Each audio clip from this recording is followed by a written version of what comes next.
Welcome back, family. My name is Jeremy Anata-Mensah. I'm here with a Shot of E&J podcast with my co-host, Eric Igwe. And we want to remind you guys, please like and subscribe. We're on YouTube. We're on IG. Yep. Igwe, tell them what's our page names again. Man, just YouTube, search a Shot of E&J podcast, but subscribe to our page, show the love there. Go to our IG page. You can look up a Shot of E&J podcast, like it there, get updates, come out and support us. All of that. All right. So we want to allow our guests some time to introduce themselves. We thank you guys for coming on today. We will start with you, sir, James. So I'm James McGee, President and Board Chair of Southern Dallas Progress, Community Development Corporation, and we're focused on a lot of things pretty much in Dallas. We've been around since 2019. My name is Queenetra Andrews. I'm the owner and CEO of Andrews Development. I've been around since 2020, and I focus on building in the community, Southern Dallas, primarily. Gotcha. Okay, perfect. So since we're talking about affordable housing, help us understand, because affordable housing, I feel like people use that term. Some people say affordable housing as in like, give me a home that's more affordable. But that's not really like the federal term, right? Or when it ties to HUD and federal agencies. So what is the difference? How would y'all define affordable housing, and how do people like qualify for that normally? So the term affordable housing is used too loosely in a sense. Yeah. It's never defined, but it's affordable to who? And normally it's 30% of your income. So which means 30%, if you make $1 million a year, that's affordable to you.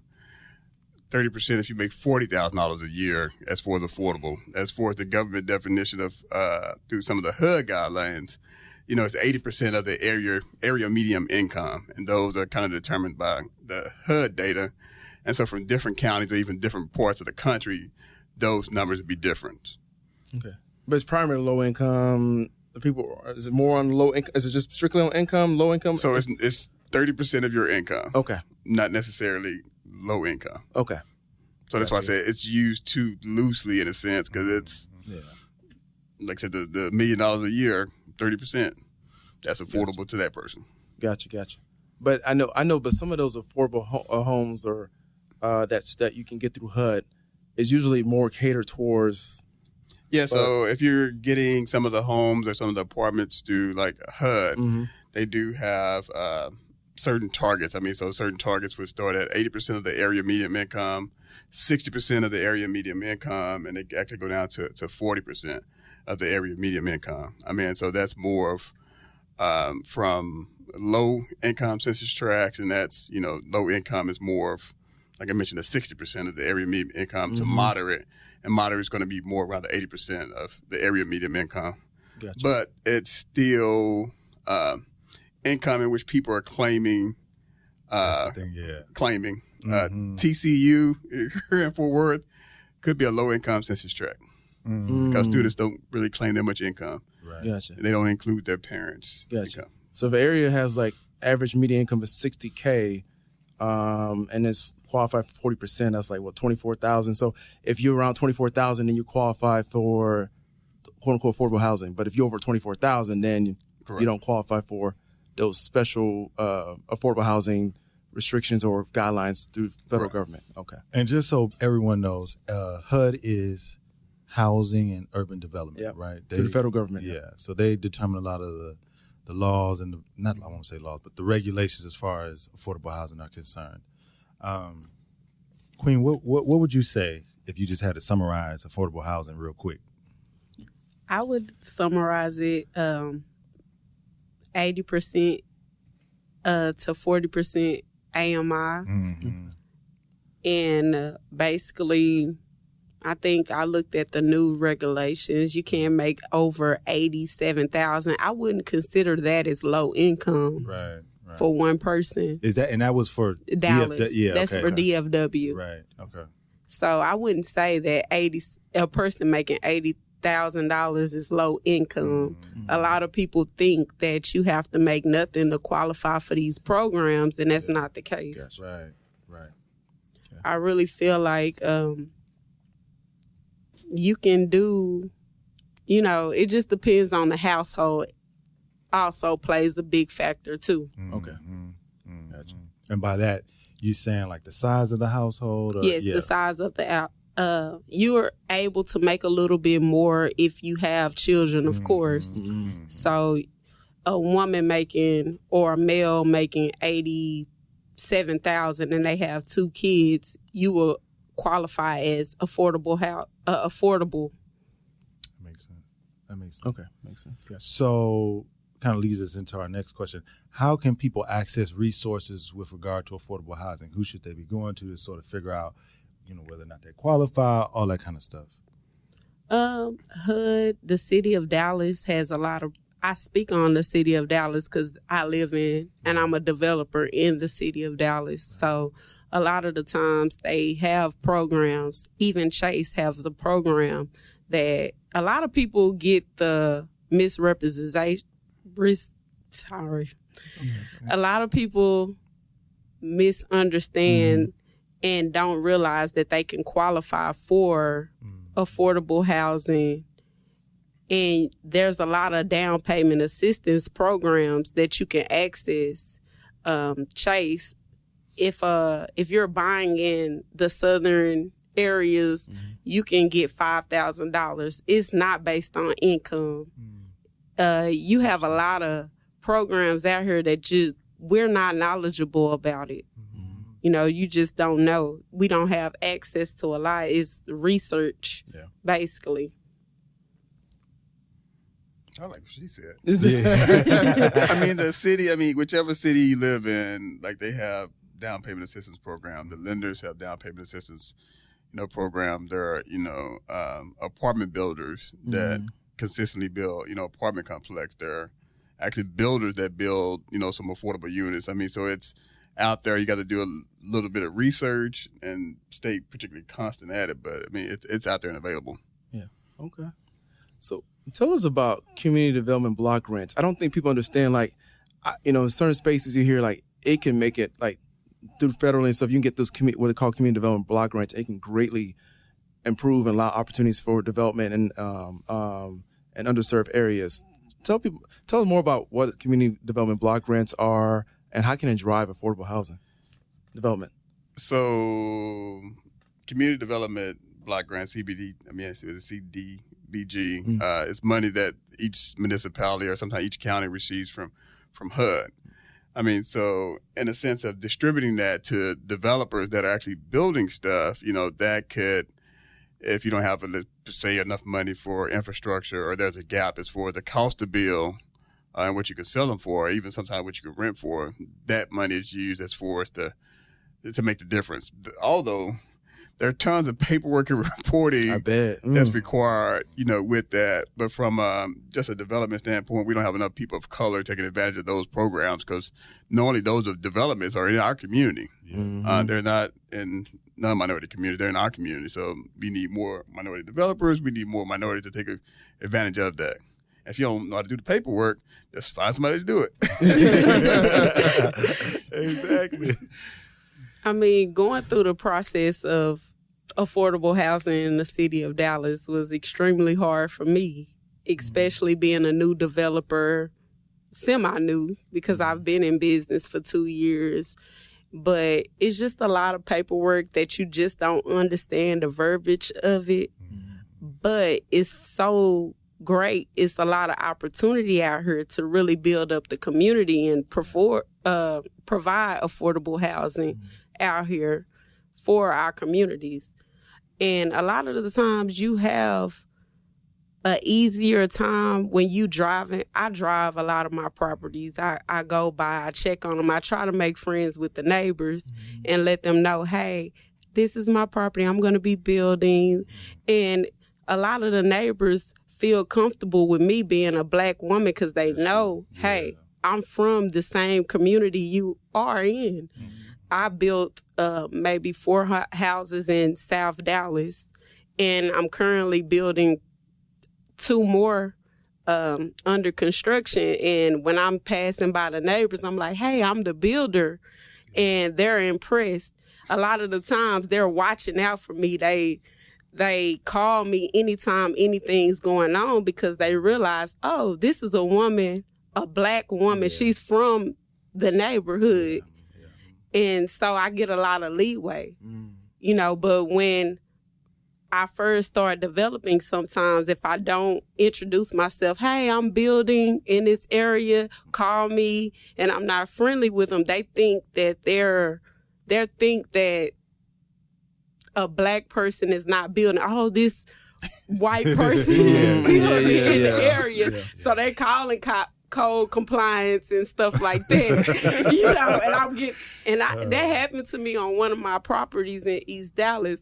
A neighbor was calling code compliance. Oh, wow. You know, it's trash here, it's trash there. And then when she realized that, oh, this is a black one. Oh, you just trying to make it. And I introduced myself to them. I got a lot of leeway. Oh, I'm probably the reason why you got fined because I called in. But when I introduced myself, hey, I'm just like you. I'm just trying to make a way for my family. Yeah. You get a lot more leverage. I see. Because people respect it more. Yeah. A lot of the times they think that it's these big corporations building in the area, and they don't realize it's small builders out here trying to make a difference. Yes, yes. It has some more sensitivity when it comes to the community. Yeah. Right. Yeah. Right. It's if I roll up, it's like, okay, oh, you building, you moving here? Yeah. I'm like, no, I'm the builder. They smiling. They smell. I'm like, yeah, it's me. I went to Lincoln. I'm living in the hood. No, that was great. And so, and I think, like I said, that representation matters. Makes a tremendous difference because, like I said, I think people growing up in their psyche, they associate certain race when it comes to development, and that frames their mind. That creates, natural not trusting, and it has other long-term impacts. So definitely, it's I know for others it'd be a sigh of relief. They're like, "Oh, Queenetra's here. All right, right. Oh, thank goodness. Okay, all right." And so, kudos to that. And it also makes you feel good. You know, I graduated. I walked the same streets as I'm developing in. So it makes you feel good. Like, oh, I built that house right across the street from where the same streets I was walking in high school. So it just kind of make you feel good too as a person. One day I want to drive around and show my son, look, I went to school here. You can do whatever you want to do. You know, it make a difference. So I think I'm passionate about affordable housing, building. You know, I have family. You know, I didn't come from generational wealth. I'm self-taught entrepreneur, so I have family members that need help on affordable housing. I have people that's cousins, brothers, friends that still need affordable housing. So it makes the difference to see your peers come to you like, hey, how you get pre-qualified? What do I have to do to get in this house?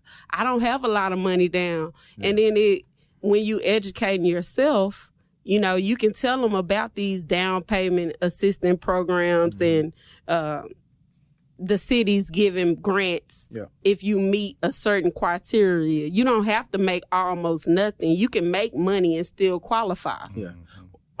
So before we go on a break, I want to get your thoughts because I read an article, I think this week, Bank of America has come out and say, I know, right. Bank of America's come out and say they are going to offer 0% down payment, 0% closing costs, and they're kicking off that effort in a couple cities, including Dallas is one of them.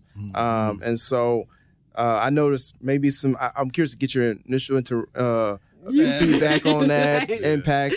Should we be skeptical? I'm a huge critic of Bank of America and all the other banks, and we did some news stories as far as what they're not doing and what they need to do.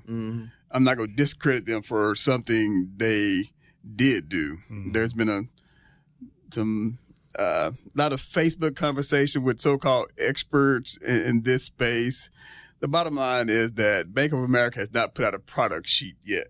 So anything in which you read as of today, it's just off the news release in which they did. I mean, so I think people really need to read the product specs it's an option if you don't have your credit is not very good. Mm-hmm. If you don't have the down payment, it's an option. It's not a requirement to use. It's not discrimination. It's not redlining. Other banks have had these similar products for years. They just didn't do a big press release. I see. I will give Bank of America again credit for being the first big bank to do something like this. I mean, so that's significant. I mean, and it's targeted to where you have the lending disparity, which is black and brown people as far as our homeownership rate. Homeownership rate is 60%. Ours is 40-ish for African Americans, like a little bit below 40. I mean, call it 40, and Hispanic is a little bit above 45. So it's targeted. I mean, I think it's a great thing. I'm going to give them credit for them putting forth that effort. Yeah. It's a wait and see effort with them, huh? Yeah. Okay. I mean, but I can't bash it. When I've spoken truthfully about it, like, do you work for Bank of America? No, I do not work for Bank of America. And I know regulatory people are talking about the crash and all this. They're still verifying income. They're still using an alternative source of credit, which is, did you pay your light bill for 12 months? I mean, if you didn't pay your light bill for 12 months on time, you maybe can't pay a mortgage. I mean, and some of the stuff is actually house-based, Gotcha. Water bill, stuff like that or whatever. It's like common sense stuff. Yeah. I mean, like I said, I give them credit for doing it. It's not a bad thing. Yeah. No, I want to see, I'm curious to see more details. Like, are you going to get variable? Is it only variable interest it's rates? 30-year. I mean, that's how they okay. put out that. It will have a little bit higher interest rate. Okay. That's because it's more risk. The other similar products already have a little bit higher interest rate. People need to realize what the current interest rate is nearing 6% right now. So they start where it is currently today before you start comparing it to if they give you a 7, they're targeting black people. No, the interest rate is like 6% right now. Exactly. Yeah. So they're not off. I mean, of course, if they have those special underwriting criteria, like they're gonna charge a little bit more. I mean, it's not 10%. I mean, that's a different story, almost double. But I mean, like I said, I'm a fan of the product. My response to every lender that has hated on the product, you can go develop one too, and let's help increase the minority homeownership. Yeah, that's real. Yeah. And so I've been reading a lot about it. My page, social media is full of realtors and lenders. Sell more houses. And so I'm just waiting to see the criteria. I think it's going to be more stipulations. I think by making that big release press that they're going to have every person that's black and Spanish come in the bank trying to get a house. And I don't think that they put the product out there to be truthful. I don't think that everybody's going to be able to get approved for approved for it. I think it's going to be more stipulations on the product than they're putting out there. Because if that's the case, everybody going to be that's black or brown are going to be walking in Bank of America asking for a home loan. And they're going to have to, everybody is not going to be able to get approved for this. Yeah. So I really feel like they could have put more details out. That's what I think. Yeah, totally agree. I feel like they should have put more out there, credit requirements or whatever the underline or the bottom line is going to be, because I just feel like everybody is going to be like, I'm black. Let me walk in Bank of America. I want a house. The Facebook lawyers and compliance expert. Right. And I just don't think that's going to be the real. I feel like it's going to be certain areas that you're going to be able to get approved for. I think it's going to be some type of credit criteria. That they gonna have to follow. Think about one of your houses with it, right? Right. Oh my God. No, we're gonna wait and see what that comes out of those details. When we come back, we'll talk more about the obstacles when it comes to affordable housing. Talk about some of the trends, ways to use the political process to get more affordable housing. So, like I said, we have Queenetra Andrews and James McGee. Who'll share more insight into that and come back with us on the Shot of E&J podcast.